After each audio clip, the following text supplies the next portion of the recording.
पशुपति व्रत की महत्वता का वर्णन किया गया, पशुपति अस्त्र का महत्व का वर्णन किया गया, पाशुपत्य अस्त्र का वर्णन किया गया, पाशुपत्य व्रत का वर्णन किया गया शिव पुराण में।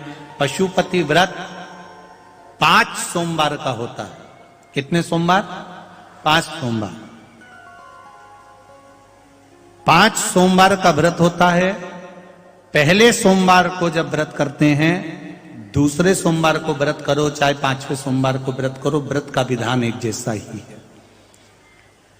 सुबह पूजन की थाली लेकर जाओ, जल पंचामृत जो भी आप भगवान को चढ़ा सकते हैं, स्नान आदि कराने के हिसाब से सामग्री ले जाओ, शिव जी का पूजन करो। थाली को वैसी की वैसी लाके रख दो, उसमें अलग से रात्रि में सामान कोई डालने की जरूरत नहीं है। जल वगैरह थोड़ा थोड़ा भले रख लो, जो सुबह भी काम आ जाए, शाम को भी काम आ जाए। शाम के समय जब मंदिर में जाओ, कितने दिए लेकर जाना है? 6 दिए लेकर जाना है। प्रसाद एक हिस्सा लेकर जाओ, एक साथ प्रसाद ले जाइए। मंदिर में पहुंचकर 6 दियों को जमीन पर रख दीजिए, प्रसाद के 3 हिस्से कर दीजिए। 5 दियों को जला दीजिए, प्रकट कर दीजिए। एक दिया जो सामने रखा है उसको जलाना नहीं है। दिए 6 की 6 ही दिए जमीन पे रखना जरूरी है। ये नहीं कि एक दिया थाली में रखे रहने दो, ऐसा नहीं होगा। पहले दिए को उतारना पड़ेगा, 6 ही दिए नीचे रखना पड़ेंगे, 5 दिए जलाना है। जब प्रसाद के 3 हिस्से हो जाएं, शिव जी का पूजन कर दो। पूजन करके एक दिया और एक प्रसाद का हिस्सा जो दिया जलाया नहीं है, प्रकट नहीं करा, प्रज्वलित नहीं करा, उसको थाली में रख लो। प्रसाद का एक हिस्सा थाली में रख लो। बाबा से विनती करो, आज मेरा पहला सोमवार का व्रत है, पशुपति व्रत है, बाबा इसको स्वीकार करना। बाबा से विनती कर कर मैंने इसलिए ये व्रत करा है, विनय करो।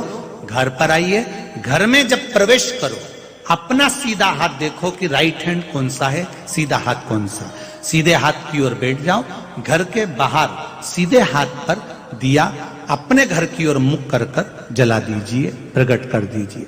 घर के अंदर प्रवेश कर जाओ। प्रसाद का जो एक हिस्सा लेकर आए हो, वो प्रसाद भोजन करते समय सबसे पहले वो प्रसाद तुम्हें खाना है, अपने हिस्से में से किसी को नहीं देना। प्रसाद खा लो, फिर भोजन कर लो। ऐसे 5 व्रत किए जाते हैं। 5वां जब व्रत रहे, एक श्रीफल 11 रुपए जो तुम भगवान को दे सकते हो वो रखो, और 108 कोई भी सामग्री, चाहे जो भी तुम भगवान को 108 सामग्री दे सकते हो करो। श्रीफल 11 रुपए रखकर 5वां व्रत बाबा से कह दो, आज मेरा 5वां व्रत पूर्ण हुआ है। घर आओ, दिया लगाओ, वापिस भोजन प्रसाद ग्रहण करने से पहले प्रसाद को पालो। ऐसा पशुपति व्रत होता है। बीच में कोई अड़चन आ जाती है तो व्रत को छोड़ दिया जाता है।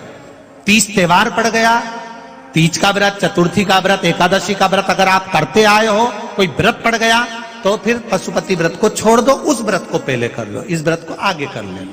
पर नियम से होते 5 ही हैं, एक ही मंदिर में होते हैं। जिस मंदिर में पहला व्रत करोगे उसी में 5 व्रत करना पड़ेंगे। ऐसा नहीं कि मायके में 3 कर लिए, ससुराल में 2 कर लिए। जिस मंदिर में पहला करा उसी में 5।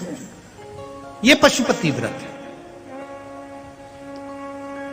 अब आज के लोगों शिव महापुराण की कथा सुन सुनकर पशुपति व्रत बताते तो हैं, पर उस व्रत के कई लोगों ने नियम ही चेंज कर दिए, तो लोगों को उसका कोई लाभ नहीं मिल पाता। फिर वो सोचते हैं कि हमने करा तो सही, उसका फल नहीं मिल पाया।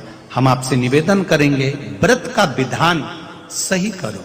मेरा महादेव सुनता जरूर है, खाली नहीं छोड़ेगा, भरेगा, देगा। आगे वर्णन आया, 12 ज्योतिर्लिंग का स्मरण कराया। भगवान तुमरुका जी ने चंचुला देवी से कहा, चंद्रदेव को काया का रोग हुआ।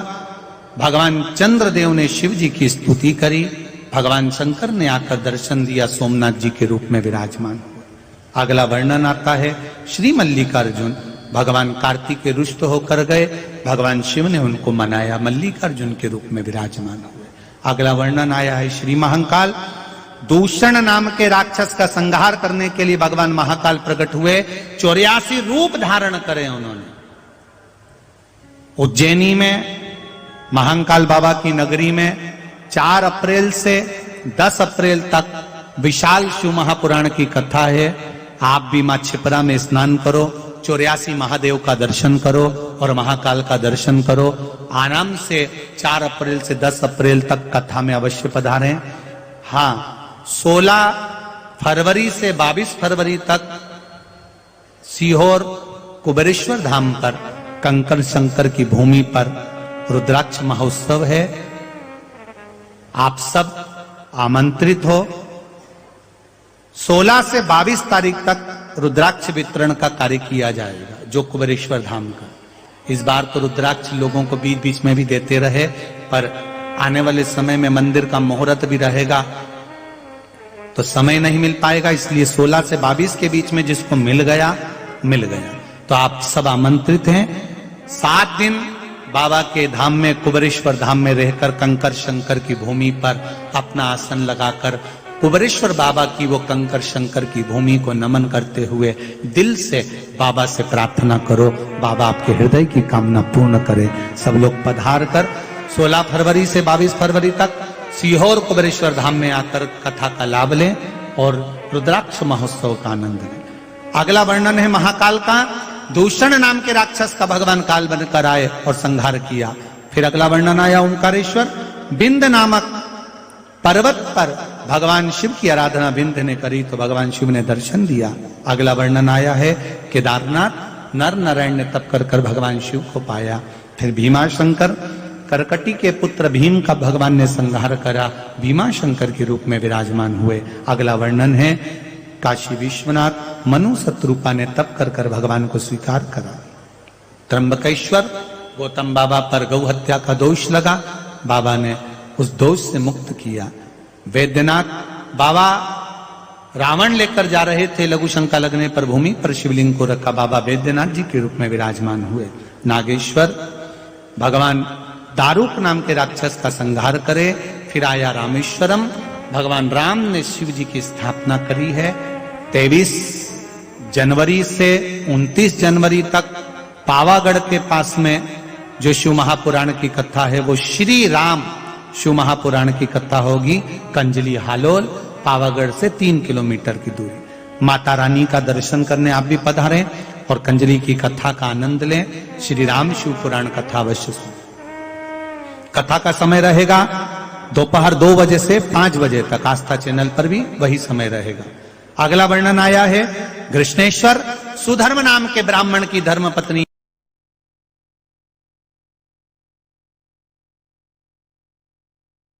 घूष्मा के पुत्र को भगवान ने जीवित करा, भगवान कृष्णेश्वर के रूप